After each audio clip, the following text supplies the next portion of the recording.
right, I think we'll go ahead and get things rolling here. Just to introduce myself, my name is Blake Ruane. I'm a content team lead here at Spinutech. And for any first timers joining us today, I just want to tell you a little bit about Spinutech. We're a full service digital agency that specializes in building full funnel strategies to drive traffic and convert leads. We have offices in Cedar Falls and Des Moines, Iowa, and Tampa, Florida, as well as a number of remote team members in more than 30 states. I think in total, we're clocking in at about 160 team members these days. Today is, dare I say, our biggest webinar of the year. We've certainly got our most star-studded lineup of presenters, and they're all here to share what they've learned this year. I think we all know that you can experience a lot of success, a lot of failure in a calendar year, but really the most important thing is what you learn from it all. And I think that's what you're going to find out here today. And hopefully just the insights we share are going to be valuable to you as you put the finishing touches on your strategy for 2024. So let me introduce you to our panel of experts. Today, you'll be hearing from Julie Rhoda, a senior SEO strategist, Claire Hawks, one of our paid media strategists, Sarah Mueller, a senior content strategist, Faye Hahn, social team lead here at Spinutech, Jared Greenbaum, senior social media strategist, Nadia Hamden, a senior CRO strategist, and Ekaterina Jennings, a senior marketing automation strategist. Just one final note before we get started, feel free to submit questions throughout the presentation. You will notice the chat feature is disabled for today's events, but we will be monitoring the Q&A feature. We've got a lot to cover in 30 minutes today, but hopefully we'll have time at the end for any questions. So that's enough from me. Without further ado, I'm going to hand it off to Julie to get us started. Awesome. Thank you so much, Blake. Well, when we are looking at everything we learned in 2023, looking at what's going to drive our strategy in 2024, to be honest, is a lot of more of the same. With search engine optimization, throughout all the algorithm updates, really just having a healthy site is going to help you throughout all of your different marketing goals.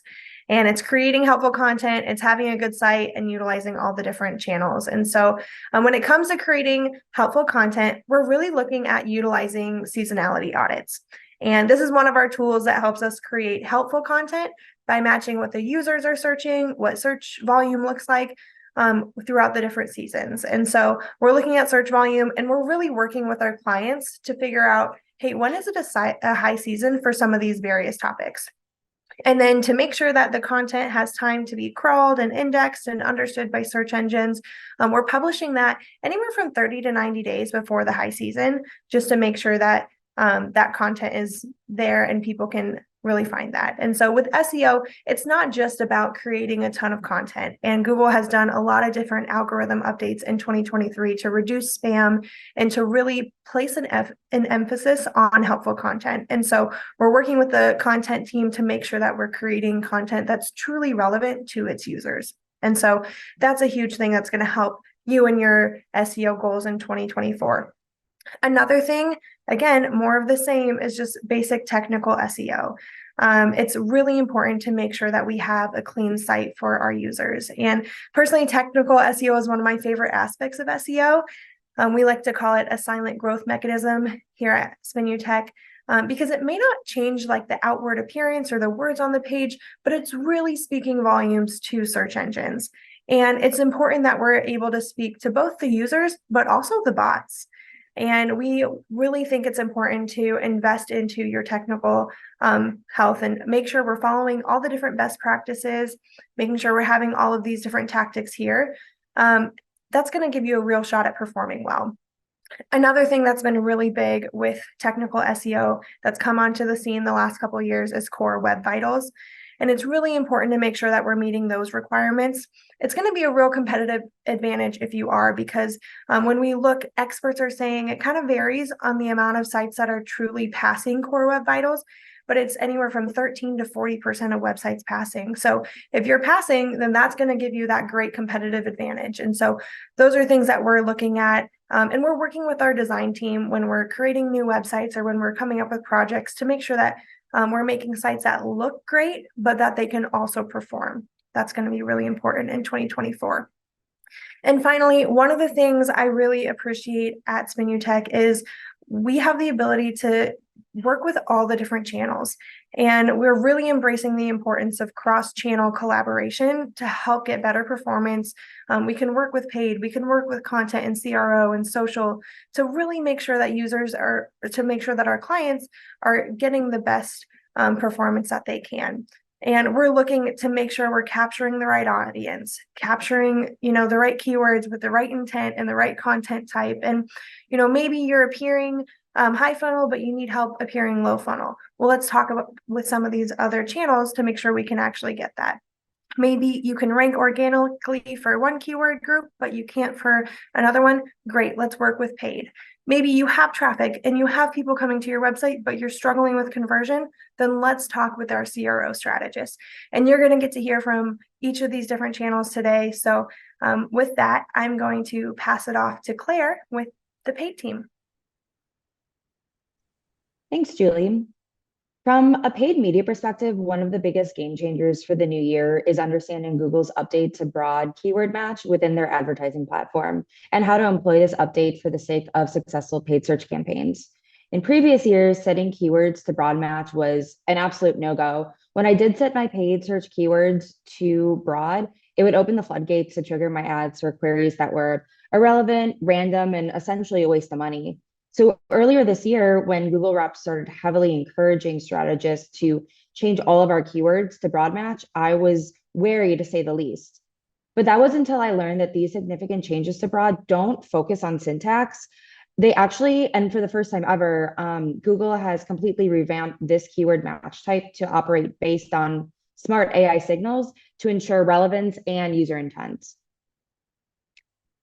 So if we go to the next page, this is going to be an overview of the new signals that broad match uses to show ads to the most relevant users and why it's now the smarter advertising option compared to exact and phrase match. So broad match is the only match type that uses user behavior signals to understand the intent of both the user search and the point of your keywords, while also having the flexibility to find the most relevant search query that's expected to align with your business goals. So a few of these smart signals include your ad's landing page and other keywords in your ad group. But I think that the most interesting and useful signals that it now considers are previous searches conducted by the user, and then also the user's current location. Because exact and phrase match must adhere to additional query matching syntax, they are restricted from using these additional signals. So it's only broad match. Therefore, testing this new match type in your Google search strategy as soon as possible is going to give you a real competitive edge over other advertisers that are fighting for the same space. So that brings us to who should be testing broad match in the new year and how to make that work effectively for you. These are the types of advertisers that should consider a broad match in their Google Ads account. So any advertiser that needs to scale their spend, an advertiser that's looking for new keywords that are relevant and you want to bid on them to bring new people to your site, and really any advertiser who wants to improve your performance, which should be all the time. There's a few housekeeping items that are critical for a successful broad match test. I have them listed to the right, but the most important one is that your campaigns are already using smart bidding strategies. It's critical to use smart bidding with broad match because every search query is different, and bids for each query should reflect the unique contextual signs present at auction time. So smart bidding uses these signals to ensure that you're only competing for in the right auctions at the right bid and for the right users. And then finally, on my final slide, I have a case study snapshot of a broad match test that I ran earlier this year. This is from a client that operates in the luxury retirement living space. When testing phrase and exact match against broad match actually drove 64% new move-in leads despite only spending 13% more. Additionally, and most importantly to this particular client, cost per lead became 30% more efficient, dropping from $441 per lead down to $310 per lead when we were switched to broad.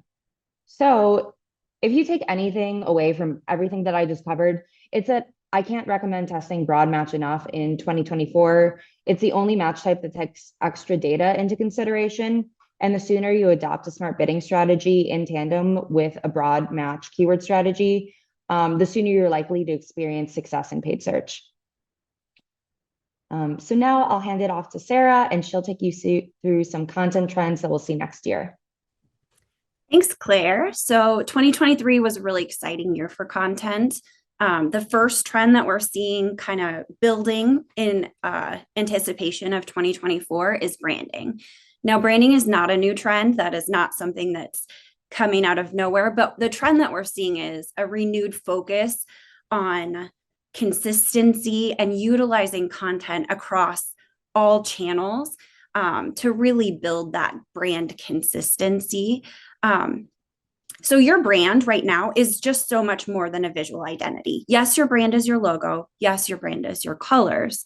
But what we want our clients to do is consider the entire digital ecosphere when building that brand. So people's impression of you builds your brand. How people interact with you online and in person builds your brand. What you say and what people say about you is also part of your brand. So chances are these conversations are already happening. They're happening online, they're happening in person. Digitally, you can join that conversation in a number of ways. So what we recommend is using branding as your chance to control how people perceive you. You can do that through consistency, understanding that every touch point you have with your clients or potential clients can build or chip away at your brand. And then clarity. So how you see your audience and how your audience sees you builds up your brand. So the bottom line for this is really just stay true to your brand by staying consistent and building that consistency across all channels and the entire ecosphere. So trend number 2 is personalization. What we're seeing with personalization is just that it is the key to standing out in a sea of generic content. So AI is a great tool. We're really excited about it. It's made some huge changes over the last year, and we're really excited to see AI in 2024. So it's a very helpful tool, but it is also generic. Anything that's generated by AI only includes what's available now. There are no new ideas. There's no thought leadership. So personalization is your brand's opportunity to add value and really stand out. So personalization is not just like putting a name in the subject line of an email. Personalization is really personalizing your content and your site experience for your users. And you can do that by incorporating a variety of different factors. We do recommend that you utilize all available tools, including AI, but also rely on your data and thoughtful strategy that's planned out. This, along with that personalization, is really going to help you stand out from your competition and be able to bring people what it is that makes you unique. So the bottom line here is we have more data than ever before. We have more tools available to us than ever before. So use that to become more successful in personalization than ever before. Lastly, for content, we really want to see our clients connect the dots. Better reporting can bring better results. What we want to do is renew the focus on reporting on engagement and user engagement on our site. And we want to improve attribution tracking. So attribution tracking is really bringing back and connecting the dots between how did this content contribute to a conversion. GA4 is the new analytics system. It is really great at giving straightforward data, but it's an opportunity for you to rethink your reporting. When you rethink that, you can use the data available to you to assign a true value and an ROI to content through your tracking. And you want to track things like the cost of acquisition and compare that to other channels. You want to track engagement, how your users are using your site, what they're looking at, how they want to continue to engage with you in the future. And then conversions completed or assisted by the content that you're creating. This really gives you an overall picture to how your content is performing. But it's not just about reporting on that ROI. It also allows us to make data-driven decisions and base our future content planning off of that real data. And we always recommend to our clients that we rely on data-driven strategy. So bottom line here is, compared to other channels with potentially shorter shelf lives, content creation can drive results and it can be far into the future. The proper reporting and setting that up the right way can help us prove the value far into the future. So that's it for content for 2024. And I am going to pass it on to Faye for organic social. Yeah, thank you, Sarah. So going into 2024 for organic social, there's going to be 3 things that we want to keep in mind to help your organic social channels really work for you within your whole marketing ecosystem. And the first piece of that is quality vertical video. At this point in 2024, it needs to be a non-negotiable in your strategy. So the last couple of years with TikTok really blowing up during the pandemic, we knew that vertical video is something that was important. We are at a point where not only do we see it as a foundational part of our strategy on social, but now we're at a point where we need to start scaling. So the algorithms now with discovery engines like within Reels and YouTube Shorts and the TikTok For You page, your content doesn't have a 72-hour-ish shelf life that a lot of organic content used to have back in the day. So with that being said, you can post as much quality and educational, entertaining, informative vertical video as you can, and the discovery engine will continue to serve it to users that are watching similar videos, and they don't have to follow your page. So that's where organic social really supports the whole marketing ecosystem within your brand, is that it can create reach that is essentially earned outside of your following.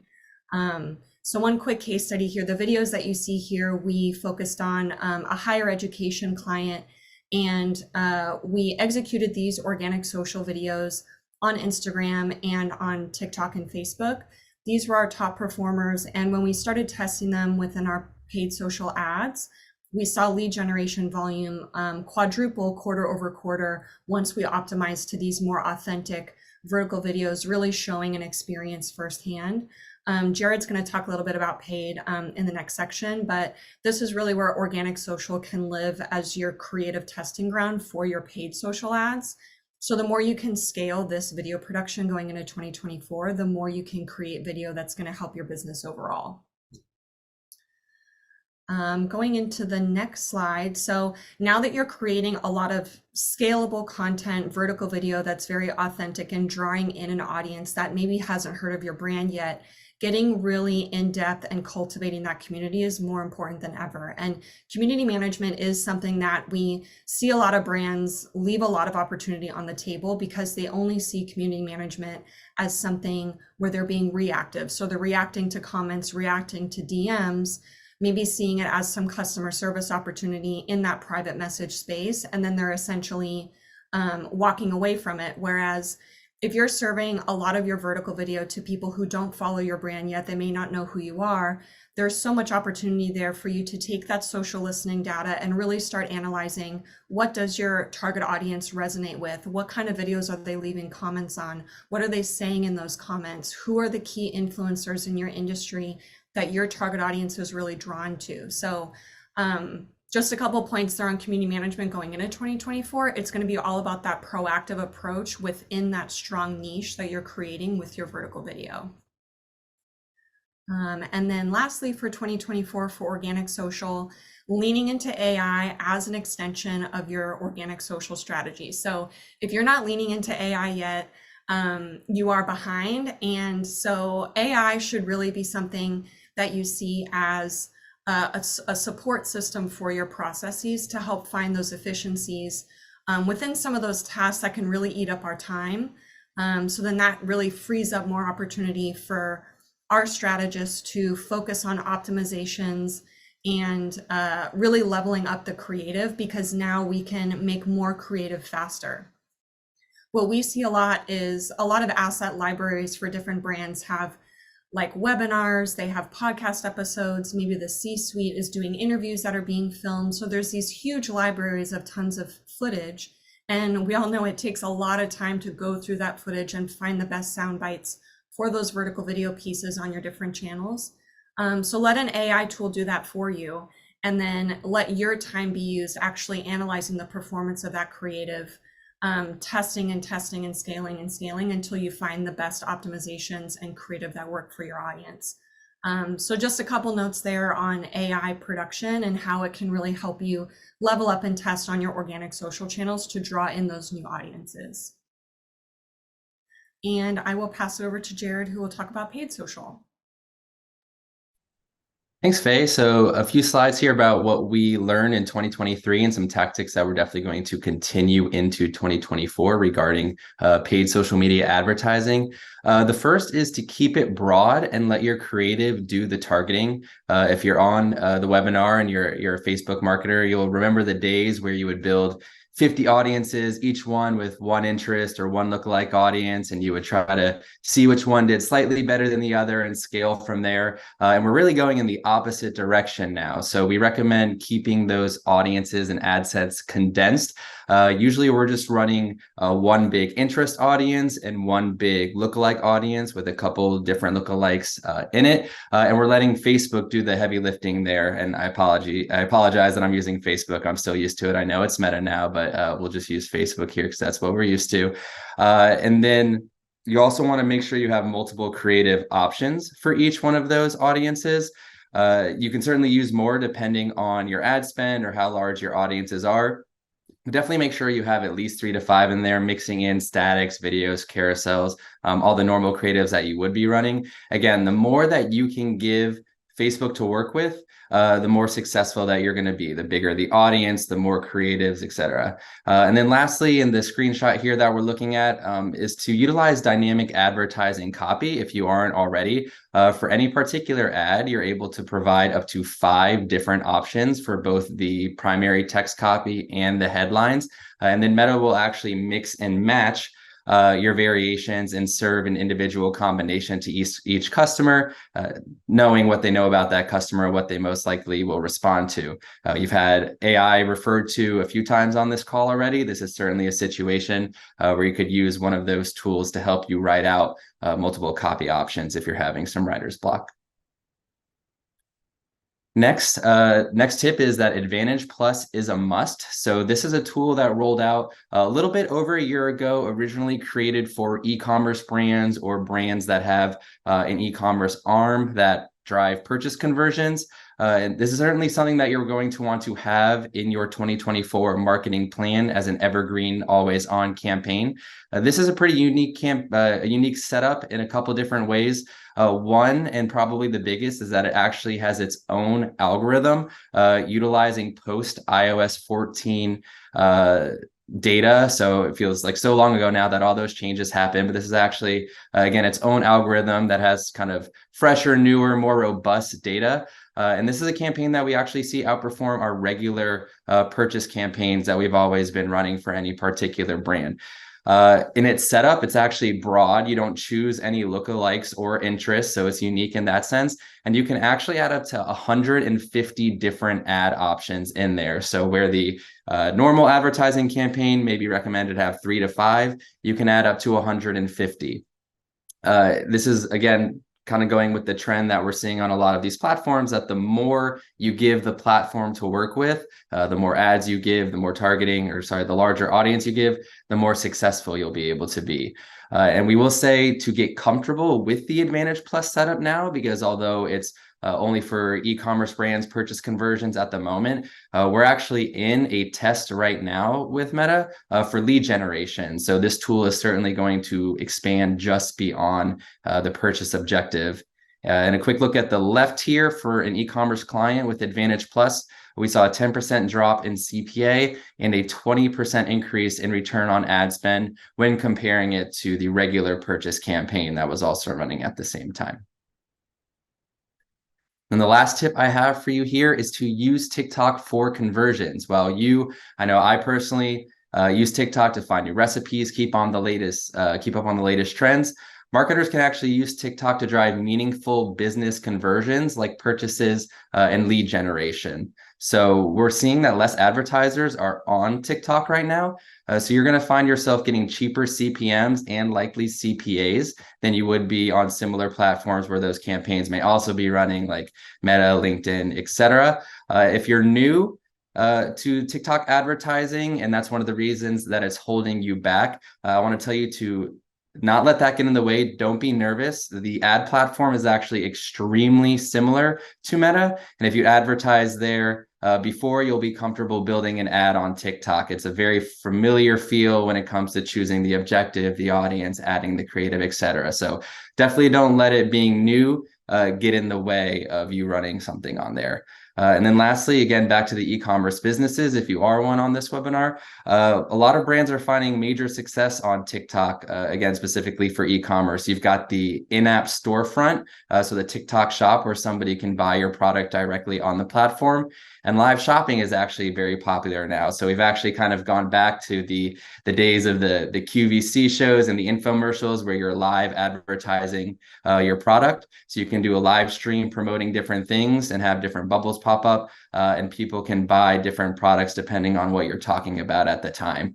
Back to lead generation, though, not only for purchase conversions, the case study we have here on the left is that we had a software as a service client actually see a 25% decrease in their cost per lead on TikTok compared to an exact replica campaign that was running the same time on Meta. So again, TikTok, not only for those recipes, new trends, can certainly use it to drive meaningful business conversions.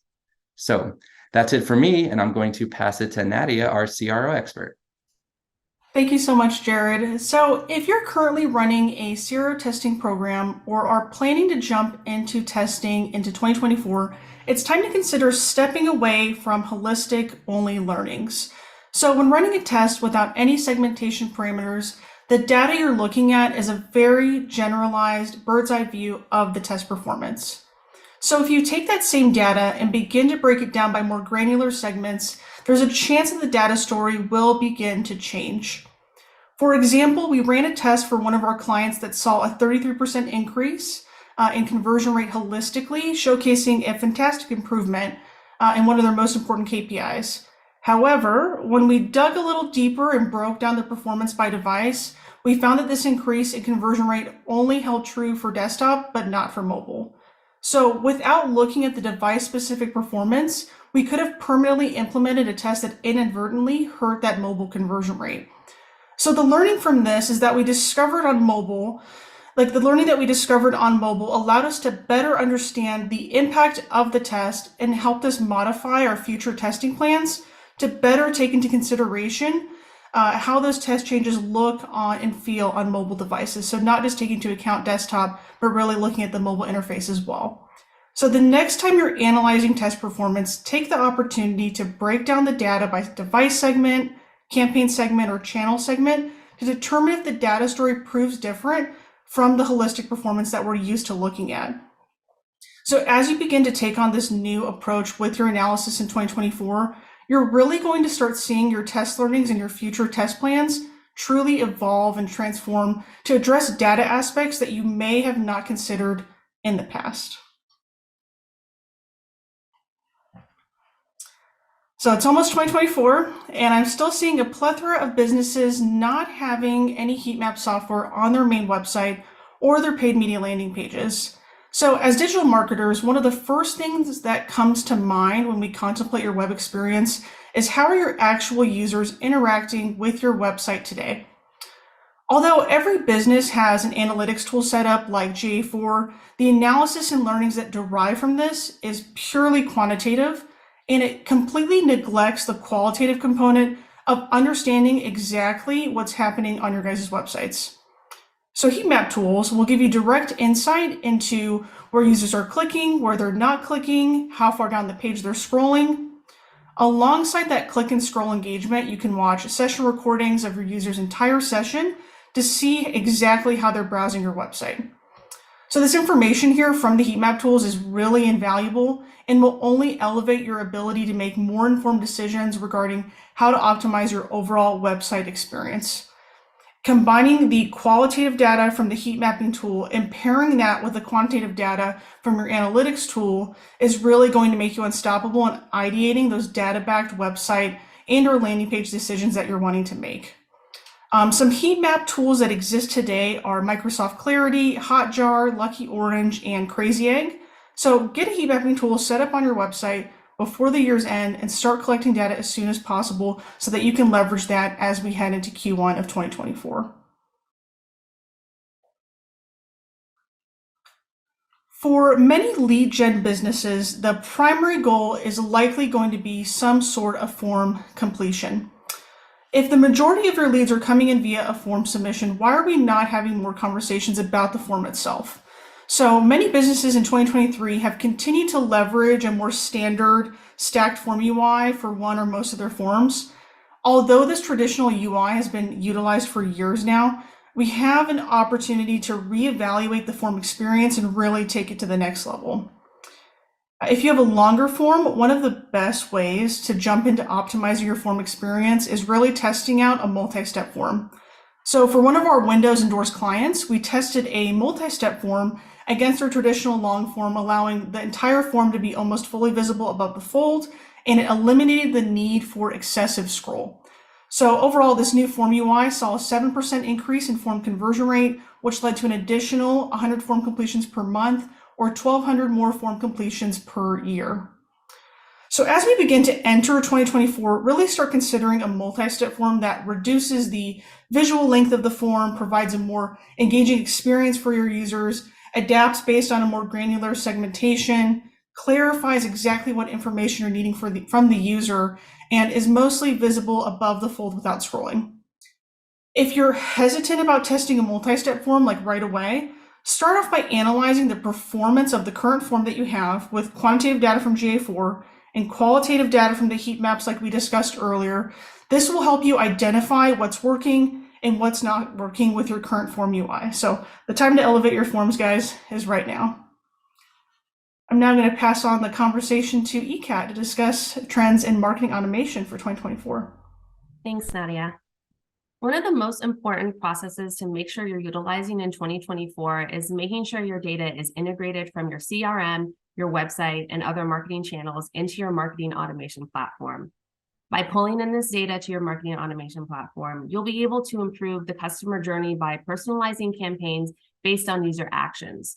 So for example, if someone is on your website and is browsing through a specific product category, you could serve them an email or text message specifically tailored to what they're interested in.